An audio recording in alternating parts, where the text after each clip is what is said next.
बिस्मिल्लाहिर्रहमानिर्रहीम। First year chemistry का पहला चैप्टर स्टिक्योमेट्री हमने स्टार्ट किया था।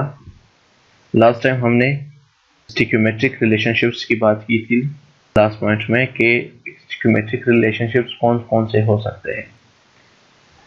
आज का हमारा जो टॉपिक है उसमें हमने चेक करना है कि स्टिक्योमेट्रिक कैलकुलेशंस कैसे आप कर सकते हो।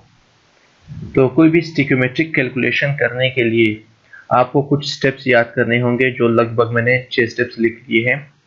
इनके ज़रिए आप आसानी से कोई भी स्टिक्योमेट्रिक प्रॉब्लम हल कर सकते हो।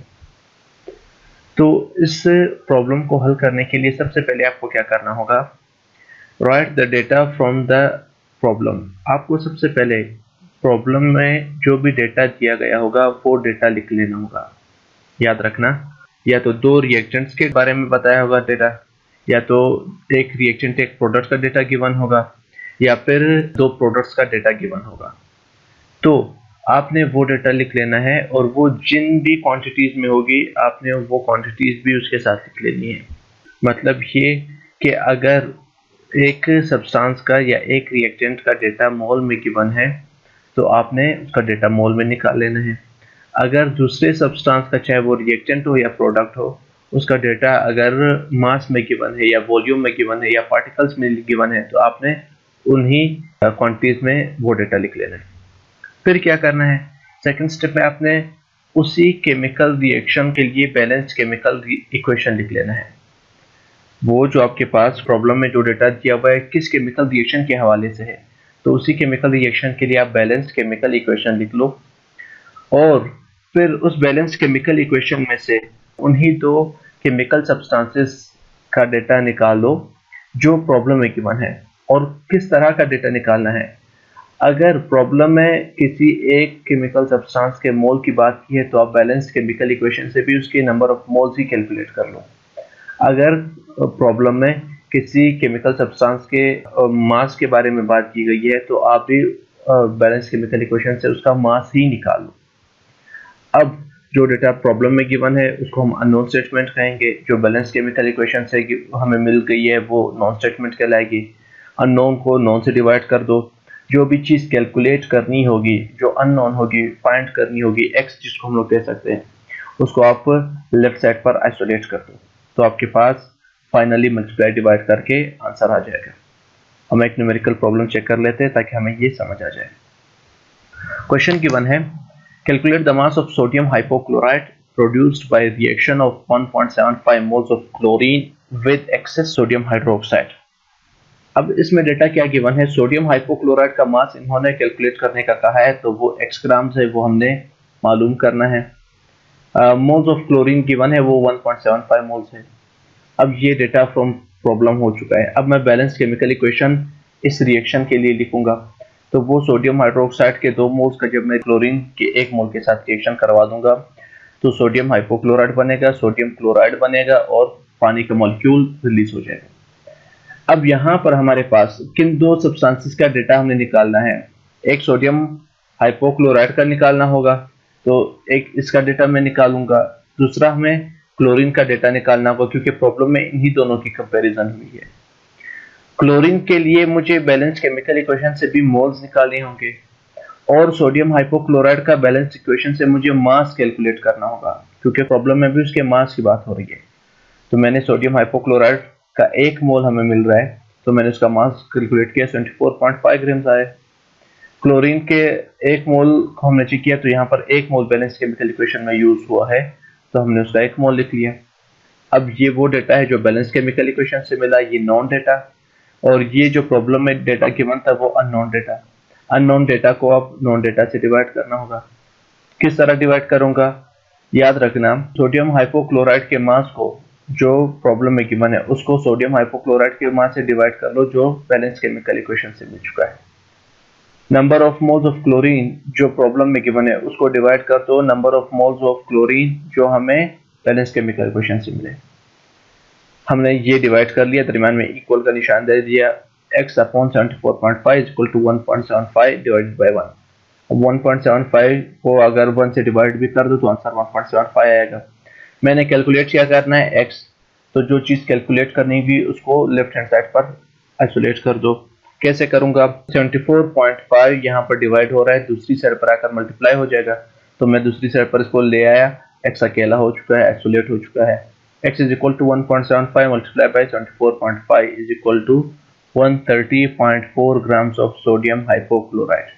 तो अगर आप 1.75 मोल्स क्लोरीन यूज करोगे और सोडियम हाइड्रोक्साइड एक्सेस में होगा, तो आपको सोडियम हाइपोक्लोराइड जो मिलेगा वो 130.4 ग्राम्स के बराबर होगा। नेक्स्ट हमें एक क्वेश्चन गिवन है, volume, determine the volume of NO2 produced by 0.4 moles of nitric oxide.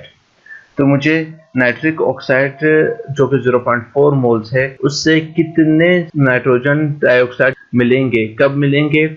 जब मेरे पास NO नाइट्रिक ऑक्साइड 0.4 मोल्स हो। तो NO2 का वॉल्यूम कितना मिलेगा? तो मुझे डेटा निकालना होगा प्रॉब्लम से। वॉल्यूम ऑफ NO2 की बात हो रही है जो कि x लीटर्स है, हमने मालूम करने हैं। मोल्स ऑफ NO की बात हो रही है जो कि 0.4 मोल्स है, और वो हमें क्वेश्चन में गिवन है। इसके लिए सेकंड स्टेप में बैलेंस केमिकल इक्वेशन लिखूंगा। 2NO प्लस O2, इससे क्या बन जाएगा? 2NO2 बन जाएगा। अब यहाँ पर कंपैरिजन किसी करनी है, NO की और NO2 की होनी है।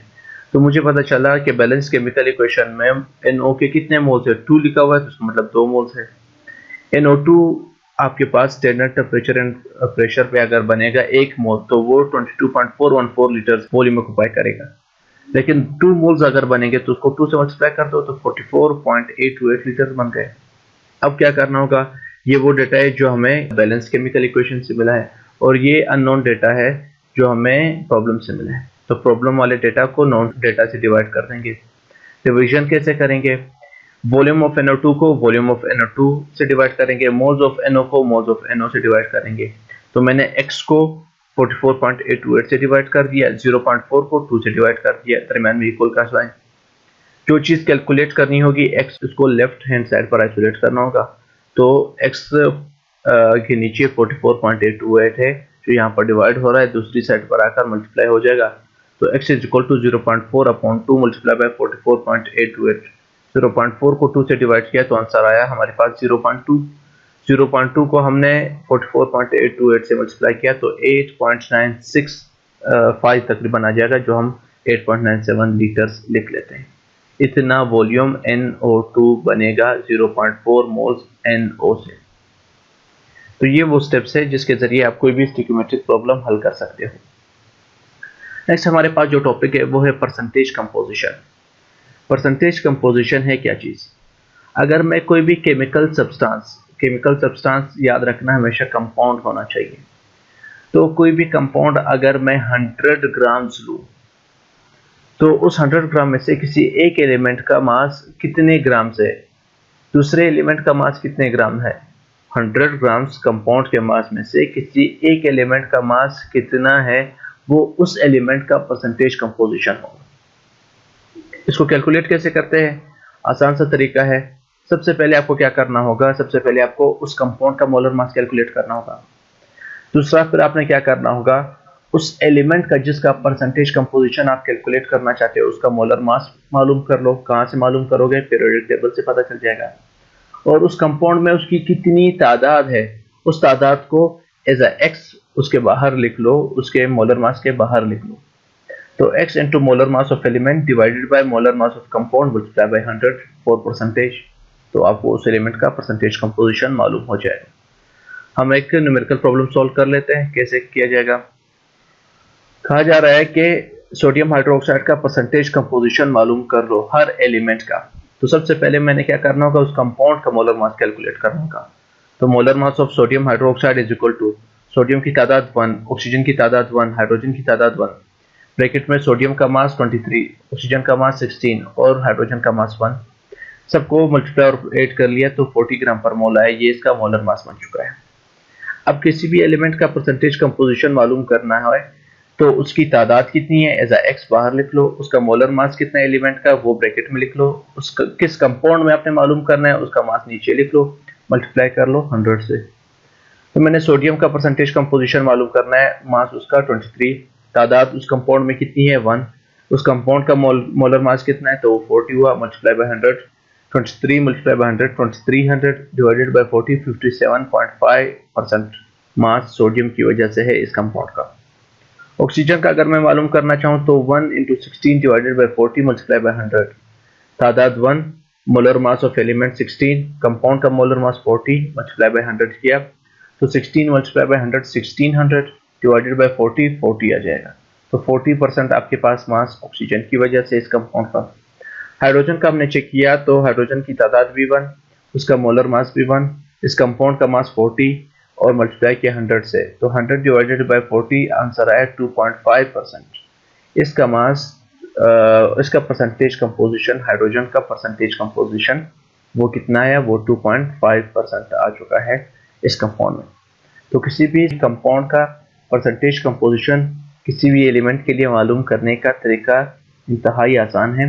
पहले स्टेप में आपने उस कंपाउंड का मोलर मास कैलकुलेट करना होगा। सेकंड स्टेप में आपने क्या करना होगा, उस कंपाउंड में एक स्पेसिफिक एलिमेंट जिसका परसेंटेज कंपोजिशन आप मालूम कर रहे हो उसकी तादाद कितनी है, एक्स की जगह उसकी तादाद लिख लो। उसका मोलर मास कितना है पीरियोडिक टेबल से वो लिख लो। कंपाउंड का मोलर मास तो आप कैलकुलेट कर चुके हो, नीचे लिख लो, मल्टीप्लाई कर दो 100 से, तो आपको उसकी परसेंटेज पता चल जाएगी। Thank you.